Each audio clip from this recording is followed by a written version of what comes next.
मनुष्य जीवनर रहस्य एवं मृत्यु परर अवस्था संपर्क में जानिबाकू जुग जुगरु चेष्टा करि आसिछि। आध्यात्मिक दृष्टि रे एहार उत्तर धर्मशास्त्र गुड़िकरे विशेष उल्लेख रही, किंतु वैज्ञानिक दृष्टिकोण रे एबे भी अनुसंधान जारी रही। आजिर भिडियो रे आध्यात्मिक बा यौगिक एवं वैज्ञानिक तथ्य आधार रे एहार उत्तर जानिबाकू चेष्टा करिबा। जय पतित पावन जगन्नाथ, जय सनातन। आपण देखुछंती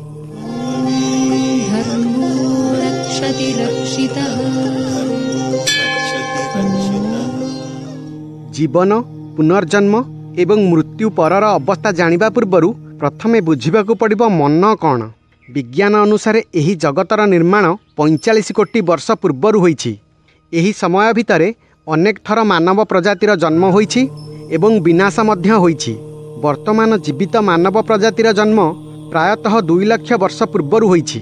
एही विगत वर्ष मध्यरे अनेक महान योगी, धर्मगुरु एवं सन्थ जन्म होईछन्ति। एमानंक भितरु समस्ते निज निज विचार अनुसार गोटिए गोटिए आध्यात्मिक पत्थर निर्माण करिछन्ति एवं अनेक अनुगामी माने तांकर अनुसरण करिछन्ति। किछि लोक निजर धर्म तैयारी करिछन्ति, केही बा निजर संप्रदाय करिछन्ति। एही समस्त धर्म संप्रदाय आध्यात्मिक पंथी मानंकर जदि सार बाहर करा जाए, जहाँ समस्त धर्म संप्रदाय रे समान रूप से स्थित, ताहा हेउछि मन। मन एथिपाई एते महत्वपूर्ण कारण समस्त धर्मगुरु आम मन को जोग किंबा मंत्र बल रे शांत अथवा बंद करने को प्रेरणा देइछन्ति। जदि आमे संसार रे परमात्मांकर रचना उपरे ध्यान देवा, तेबे देखिबा प्रत्येक वस्तु निज निज हेतु पाई तैयारी होइछन्ति एवं समस्त वस्तुर निज निजर कार्य रहिछि। ईश्वर कौनसी जिनिस बेकार रे सृष्टि करि नाहंति। एथि मध्यरे मनुष्य मध्य रहिछि। जदि जीवित चेतना भितरे मनुष्यर स्थान सबुठु उन्नत मानर, तेबे ता मध्यरे थिबा मन कौन उन्नत मानर नुहे। आमे आम मन सहित तालमेल रखी जीवन को जीवा उचित, ना कि ताकू निजर शत्रु भावी ताकू निष्क्रिय करदेवा। मनर शक्ति कथा जदि कहिबा, तेबे मनुष्य एही जगत रे जेतिकी उन्नति करिछि, तार समस्त बुद्धिमत्तार प्रेरणार स्रोत मन ही अटे। आधुनिक जुगरे मनुष्य द्वारा निर्मित आर्टिफिशियल इंटेलिजेंस जदि किछि क्षण रे लक्ष लक्ष निष्पत्ति नहीं पारुछि, तेबे ता सामनारे आमर मन लक्ष्य निष्पत्ति तो नहीं पारे नहीं, किंतु लक्ष्य रे गोटिए परफेक्ट निष्पत्ति नेबार क्षमता रखिथाए, जहाकू शास्त्र रे सच्चिदानंद मनर अवस्था कुहाଯାଇଛି, जहाकू केवल मनुष्य ही प्राप्त करिपारिबो। जदि कौनसी छोट पिला हाथ में शक्तिशाली अस्त्र दि जाए, जहाद्वारा से किछि निर्माण करिपारिबो एवं विनाश भी करिपारिबो, तेबे कौन से तार सदुपयोग करिपारिबो? एही घटना आज समस्तଙ୍କ साथिरे घटुछि। एक शक्ति जहाँ परमात्मा निकटर उपहार स्वरूप मिली, ताकू सबु मनुष्य संभाळिकी रखिपारे नाही। जदि एहाकू धर्म माध्यम रे बुझिबा, तेबे महाभारत रे भगवान श्रीकृष्ण एवं अर्जुनଙ୍କ संवाद बुझिबाकू पड़िबो। जेतेबेले अर्जुनଙ୍କ मनोबल भांगी पड़े एवं से युद्ध करने डरी थिले, सेतेबेले श्रीकृष्ण गीता माध्यम रे तांकू बुझाइथिले एवं युद्ध करिबा पई प्रेरणा देइथिले। सेथिपई धर्म आम भितरे रहिछि, ना कि बाहरर जड़ प्रकृति रे। जेतेबेले आम मनोबल भांगी पड़े, जेतेबेले आमे असफल हेउ, जेतेबेले आमे बहुत दुखी एवं निरुत्साहित अनुभव करे, सेतेबेले गोटिए आवाज आम मन भितरे शुभी थाए, जहाँकि आमको प्रेरित करिथाए पुणी थरे उठिबा पई, पुणी छिड़ा होई संघर्ष करिबा पई। सेतेबेले आपण भाबिछन्ति जेउ आवाज आमको जीवन जीवाकू पुणी थरे प्रेरित करिथाए, से आवाज कहार? आम मनरे दुईटी जीवंत व्यक्तित्व रहिछन्ति, जहाँकू लोके अलगा अलगा नाम संबोधित करिछन्ति। किए ताकू नर नारायण कहन्ति, किए कृष्ण अर्जुन कहन्ति, किए जीव परम नाम आख्यायित करिछन्ति। एहाकू यौगिक दृष्टि देखिले कृष्ण एवं अर्जुन आम भितरे ही दुईटी जीवंत व्यक्तित्व, जी प्रत्येक परिस्थिति रे गोटिए आवाज होई आम साथी रही थाए।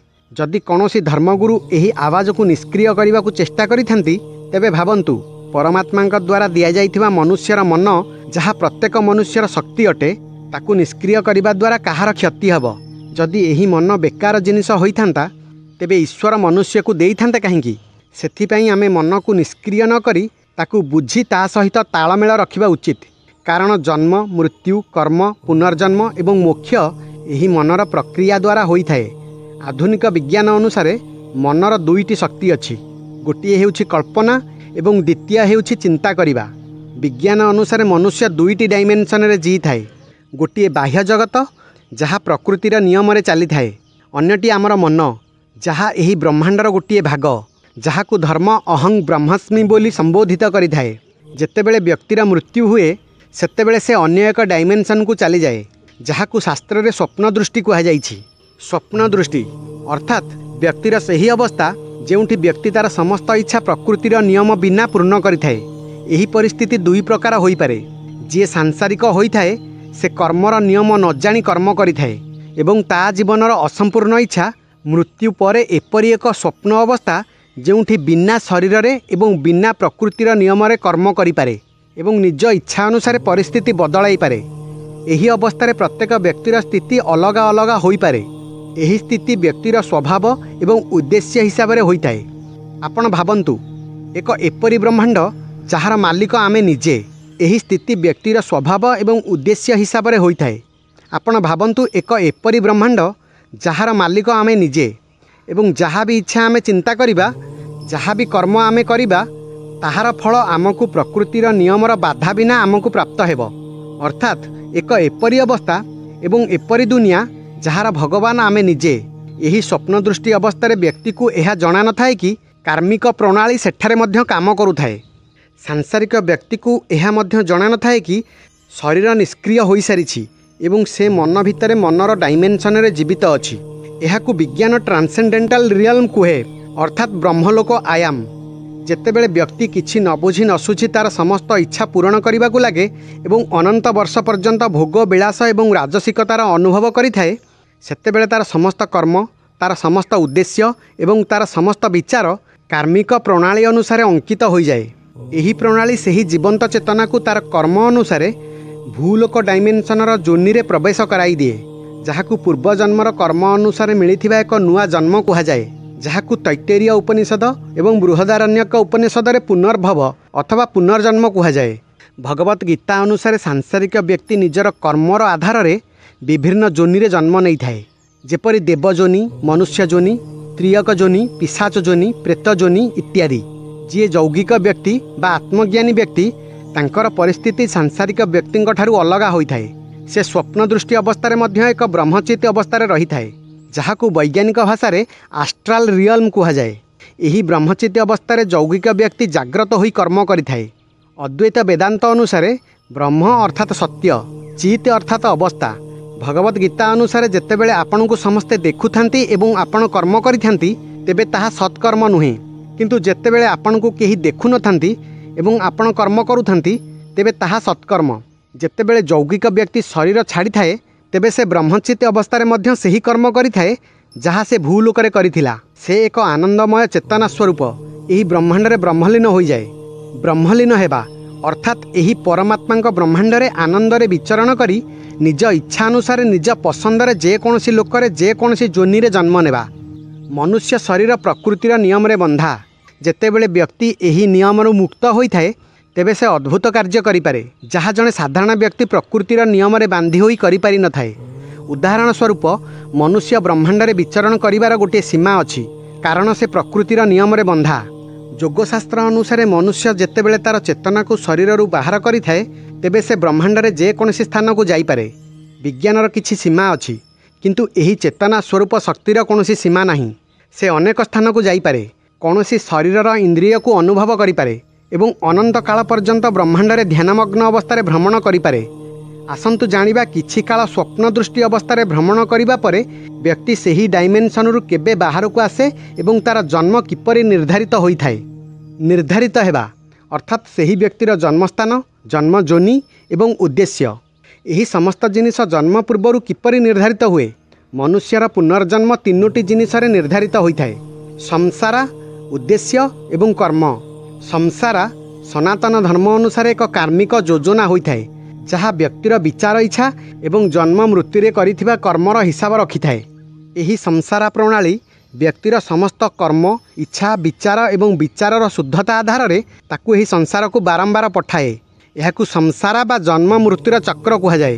ଶାସ୍ତ୍ର ଅନୁସାରେ 84 ଲକ୍ଷ ଅଲଗା ଅଲଗା ଯୋନିରେ ଜୀବ ଜନ୍ମ ନେବା ପରେ ଚେତନା ମାନବ ଶରୀରରେ ପ୍ରବେଶ କରିଥାଏ ଏବଂ କର୍ମ, ଧର୍ମ, ସତ୍ୟକୁ ଜାଣି ଏହି କାଳରୂପୀ ସଂସାର ଚକ୍ରରୁ ମୁକ୍ତି ପାଇ ବ୍ରହ୍ମଲୀନ ସମାଧିସ୍ଥ ଅବସ୍ଥାରେ ଅନନ୍ତ କାଳ ପର୍ଯ୍ୟନ୍ତ ଏକ ବିଶ୍ରାମ ସ୍ୱରୂପ ଚେତନା ବାସ କରିଥାଏ।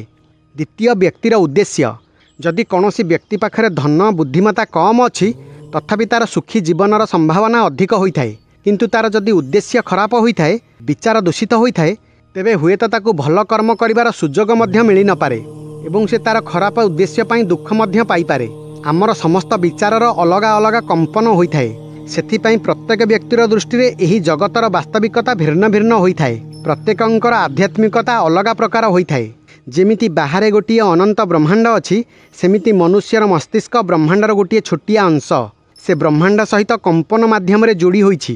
ଯଦି ଆପଣ ନିଜ ଉଦ୍ଦେଶ୍ୟ ହିସାବରେ ସମସ୍ତଙ୍କୁ ନିଜର ଶତ୍ରୁ ବୋଲି ଭାବୁଥିବେ, ତେବେ ବ୍ରହ୍ମାଣ୍ଡ ଆପଣଙ୍କୁ ପ୍ରତ୍ୟେକ ଥର ସେହିମାନଙ୍କ ସହିତ ଭେଟ କରାଇବ ଯେଉଁମାନେ ଖରାପ, କାରଣ ଆପଣ ବୁଝି ବିଚାରି ସେହି କମ୍ପନକୁ ନିଜ ଆଡ଼କୁ ଆକର୍ଷିତ କରିଛନ୍ତି। ସେହିପରି ଏହି ବ୍ରହ୍ମାଣ୍ଡ ନିର୍ଦ୍ଧାରିତ କରିଥାଏ ଆପଣ କେଉଁଠି କେଉଁ ଯୋନିରେ ଜନ୍ମ ନେବେ। ସେଥିପାଇଁ ପିଲାଙ୍କୁ ପିତାମାତାଙ୍କର ଏକ ଅଂଶ କୁହାଯାଏ, କାରଣ ସେମାନଙ୍କର ଉଦ୍ଦେଶ୍ୟ ବିଚାର ଅନେକାଂଶରେ ମେଳ ଖାଉଥାଏ। ଯଦି ଆପଣ ନିଜର ଉଦ୍ଦେଶ୍ୟ ପ୍ରତ୍ୟେକ ପରିସ୍ଥିତିରେ ଶୁଦ୍ଧ ରଖିବେ, ବ୍ରହ୍ମାଣ୍ଡ ଆପଣଙ୍କୁ ଶାନ୍ତି ଆଡ଼କୁ ନେଇଯିବ। ତୃତୀୟ, କର୍ମ। ମନୁଷ୍ୟର ମୃତ୍ୟୁ ପରେ ଦୁଇ ପ୍ରକାର ଜନ୍ମର ବିକଳ୍ପ ଥାଏ। ଗୋଟିଏ କାର୍ମିକ ଜନ୍ମ, ଯେଉଁ ବ୍ୟକ୍ତି ସାଂସାରିକ ଜୀବନ ବ୍ୟତୀତ କରିଥାଏ ଏବଂ କର୍ମ ବନ୍ଧନରେ ରହି ଭଲ ଖରାପ କର୍ମ କରିଥାଏ, ତାକୁ ସେହି କର୍ମ ଅନୁସାରେ ଯୋନି ପ୍ରଦାନ କରାଯାଏ। ଅନ୍ୟଟି ଇଚ୍ଛୁକ ଜନ୍ମ। ଏହା ସମସ୍ତଙ୍କୁ ମିଳିନଥାଏ। ଯେଉଁ ବ୍ୟକ୍ତି ଜୀବନ କାଳ ଭିତରେ କର୍ମ ବନ୍ଧନରୁ ମୁକ୍ତ ହୋଇଥାଏ, ତାକୁ ଇଚ୍ଛୁକ ଜନ୍ମର ବିକଳ୍ପ ମିଳିଥାଏ। ନିଜ ଇଚ୍ଛା ଅନୁସାରେ ଯେକୌଣସି ଯୋନିରେ ପ୍ରାଣ ପ୍ରବେଶ କରାଇବାର ବିକଳ୍ପ ମିଳିଥାଏ। ମନୁଷ୍ୟ ପୂର୍ବ ଜନ୍ମର ସ୍ମୃତି କାହିଁକି ଭୁଲିଯାଏ? ସଂସାର ପ୍ରଣାଳୀର ନିୟମ ଅନୁସାରେ ପୂର୍ବଜନ୍ମର ସ୍ମୃତି ଭୁଲିବା ପାଇଁ କିଛି କାରଣ ରହିଛି, ଯେପରି କାର୍ମିକ ସନ୍ତୁଳନ। ଯଦି 25-30 ବର୍ଷ ବୟସରେ ପୂର୍ବରୁ ଘଟିଥିବା ଦୁଃଖଦ ସ୍ମୃତି ଆମକୁ ଶାନ୍ତିରେ ବଞ୍ଚିବାକୁ ଦେଉନାହିଁ, ତେବେ ଭାବନ୍ତୁ ଲକ୍ଷ ଲକ୍ଷ ବର୍ଷ ପୂର୍ବଜନ୍ମର ସ୍ମୃତି ଆମକୁ ବର୍ତ୍ତମାନ କାଳରେ କିପରି ଜୀଇବାକୁ ଦେବ। ସେଥିପାଇଁ ପ୍ରକୃତିର ସ୍ୱଭାବ ଅନୁସାରେ କାର୍ମିକ ସନ୍ତୁଳନ, ଅହଙ୍କାର ଏବଂ ଆସକ୍ତି ପାଇଁ ପ୍ରକୃତି ପୂର୍ବଜନ୍ମର ସ୍ମୃତି ଫେରାଏ ନାହିଁ। ବିଜ୍ଞାନ ଅନୁସାରେ ଯଦି ବ୍ୟକ୍ତିର ମନ 12 ବର୍ଷ ପର୍ଯ୍ୟନ୍ତ ସୁଖର ଅନୁଭବ କରେ ଏବଂ ତାର ତୀବ୍ର ଇଚ୍ଛାକୁ ସହଜରେ ପୂରା କରିଥାଏ, ତେବେ ଧୀରେ ଧୀରେ ସେ ତାର ଦୁଃଖକୁ ସବୁଦିନ ପାଇଁ ହଟାଇ ପାରିବ। ପୂର୍ବରୁ କୁହାଯାଇଛି ଯେ ମୃତ୍ୟୁ ପରେ ବ୍ୟକ୍ତି ସ୍ୱପ୍ନ ଦୃଷ୍ଟି ଅବସ୍ଥାରେ ତାର ସମସ୍ତ ଇଚ୍ଛାକୁ ପୂର୍ଣ୍ଣ କରିଥାଏ। ଜନ୍ମ ପୂର୍ବରୁ 12 ବର୍ଷ ପର୍ଯ୍ୟନ୍ତ ଯେହେତୁ ସେ ସୁଖ ଭୋଗ କରିଥାଏ, ତେଣୁ ଯେତେବେଳେ ସେ ମନୁଷ୍ୟ ଶରୀରରେ ଜନ୍ମ ହୁଏ, ସେତେବେଳେ ପ୍ରାରମ୍ଭିକ 12 ବର୍ଷ ଦୁଃଖକୁ ଅନୁଭବ କରିପାରେ ନାହିଁ, କାରଣ ସୁଖ ଭୋଗ କରିଥିବା କାରଣରୁ ତାର ଆନନ୍ଦ ଅବସ୍ଥାରେ ରହିବା ସ୍ୱଭାବ ହୋଇଯାଇଥାଏ। ବୋଧହୁଏ ସେଥିପାଇଁ 12 ବର୍ଷ ପର୍ଯ୍ୟନ୍ତ ଥିବା ବାଲ୍ୟାବସ୍ଥା ସୁଖ ଏବଂ ଆନନ୍ଦରେ ପୂର୍ଣ୍ଣ ଥାଏ। ବିଜ୍ଞାନ ଅନୁସାରେ ବର୍ତ୍ତମାନ ପର୍ଯ୍ୟନ୍ତ ବ୍ରହ୍ମାଣ୍ଡରେ 17 ଲକ୍ଷରୁ ଅଧିକ ଜୀବନ୍ତ ଜୀବଙ୍କୁ ଖୋଜା ସରିଛି, କିନ୍ତୁ ଶାସ୍ତ୍ର ଅନୁସାରେ ବ୍ରହ୍ମାଣ୍ଡରେ 84 ଲକ୍ଷ ଜୀବନ୍ତ ଯୋନି ରହିଛି। ଜୀବନ୍ତ ଜୀବ ଏବଂ ମନୁଷ୍ୟ ଭିତରେ ଯଦି ପାର୍ଥକ୍ୟ ଦେଖାଯାଏ, ତେବେ ଗୋଟିଏ ଜିନିଷ ଅସମାନ ଅଛି, ତାହା ହେଉଛି ମନ। ସମସ୍ତ ଜୀବ ଇନ୍ଦ୍ରିୟକୁ ଗ୍ରହଣ କରନ୍ତି, କିନ୍ତୁ ସେମାନେ ମନୁଷ୍ୟଙ୍କ ପରି ମନନ ବା ଚିନ୍ତନ କରିପାରନ୍ତି ନାହିଁ। ମନୁଷ୍ୟକୁ ମନ ମୋକ୍ଷ ଦେଇପାରେ। ଯଦି ଆମେ ମନର ଉପଯୋଗ ଠିକ୍ ଭାବରେ କରି ନ ପାରୁଛେ, ତେବେ ପଶୁ ଏବଂ ମନୁଷ୍ୟ ଭିତରେ ବିଶେଷ ପାର୍ଥକ୍ୟ ରହେ ନାହିଁ। ଭୌତିକ ବିଜ୍ଞାନ ଅନୁସାରେ ପୃଥିବୀ ପୃଷ୍ଠରେ କେତେ ପ୍ରକାର ଶକ୍ତି କ୍ଷେତ୍ର ରହିଛି, ଯେପରି ଚୁମ୍ବକୀୟ ଶକ୍ତି କ୍ଷେତ୍ର, ଗୁରୁତ୍ୱାକର୍ଷଣ ଶକ୍ତି କ୍ଷେତ୍ର, ଏପରି ଅନେକ। ଏହି ଶକ୍ତି କ୍ଷେତ୍ର ମନୁଷ୍ୟ ଶରୀର ଉପରେ ପ୍ରଭାବ ପକାଇଥାନ୍ତି।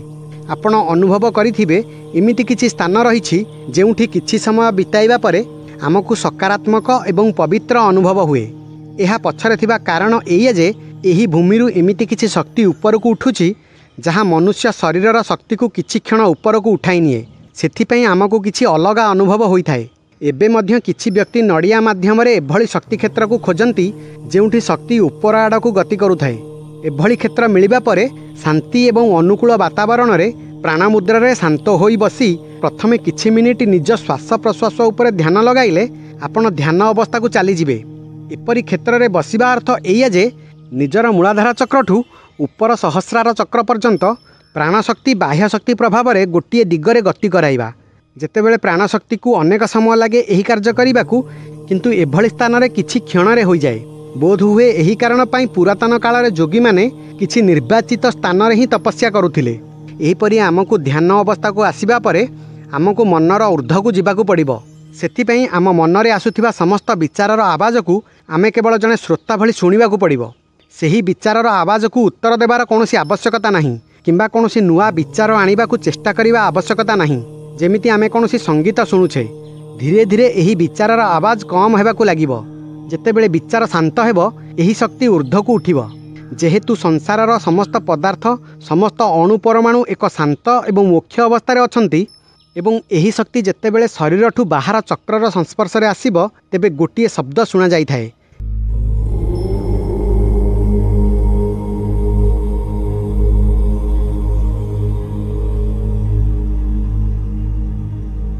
ଏହା ସେହି ବ୍ରହ୍ମାଣ୍ଡୀୟ କମ୍ପନ ଯାହା ପ୍ରାରମ୍ଭ ସମୟରେ ଏବଂ ଅନ୍ତ ସମୟରେ ସନାତନ ହୋଇଥାଏ। ଶେଷରେ ଏହା ହିଁ କୁହାଯିବ, ଏହି ମନ ଆମକୁ ଅନନ୍ତକାଳ ପର୍ଯ୍ୟନ୍ତ ସଂସାର ଚକ୍ରରେ ପକାଇପାରେ ଏବଂ ମୋକ୍ଷ ମଧ୍ୟ ଦେଇପାରେ। ମନକୁ ଯଦି ଖରାପ କାର୍ଯ୍ୟରେ ନିୟୋଜିତ କରିବ, ସେ ସେହି ଖରାପ କାର୍ଯ୍ୟକୁ ଅଧିକ ଖରାପ କରିବାର ମାର୍ଗଦର୍ଶନ କରାଇବ ଏବଂ ମନକୁ ଯଦି ଭଲ କାର୍ଯ୍ୟରେ ନିୟୋଜିତ କରିବ, ତେବେ ଭଲ କାର୍ଯ୍ୟକୁ ମଧ୍ୟ ଅଧିକ ଭଲ କରିବାର ମାର୍ଗଦର୍ଶନ କରାଇବ। କାରଣ ମନକୁ ଜଣାନଥାଏ କେଉଁଟା ଭଲ କେଉଁଟା ଖରାପ। ମନ ହେଉଛି ପରମାତ୍ମାଙ୍କର ଏପରି ଏକ ଉପହାର ଯିଏ ଆମକୁ ସମସ୍ତ ପରିସ୍ଥିତିରେ ସହାୟତା କରିବା ଜାଣିଛି। ଭିଡ଼ିଓଟି କିପରି ଲାଗିଲା କମେଣ୍ଟ କରି ଜଣାଇବେ ଏବଂ ଚ୍ୟାନେଲକୁ ସବସ୍କ୍ରାଇବ୍ କରିବେ। ଜୟ ଜଗନ୍ନାଥ, ଜୟ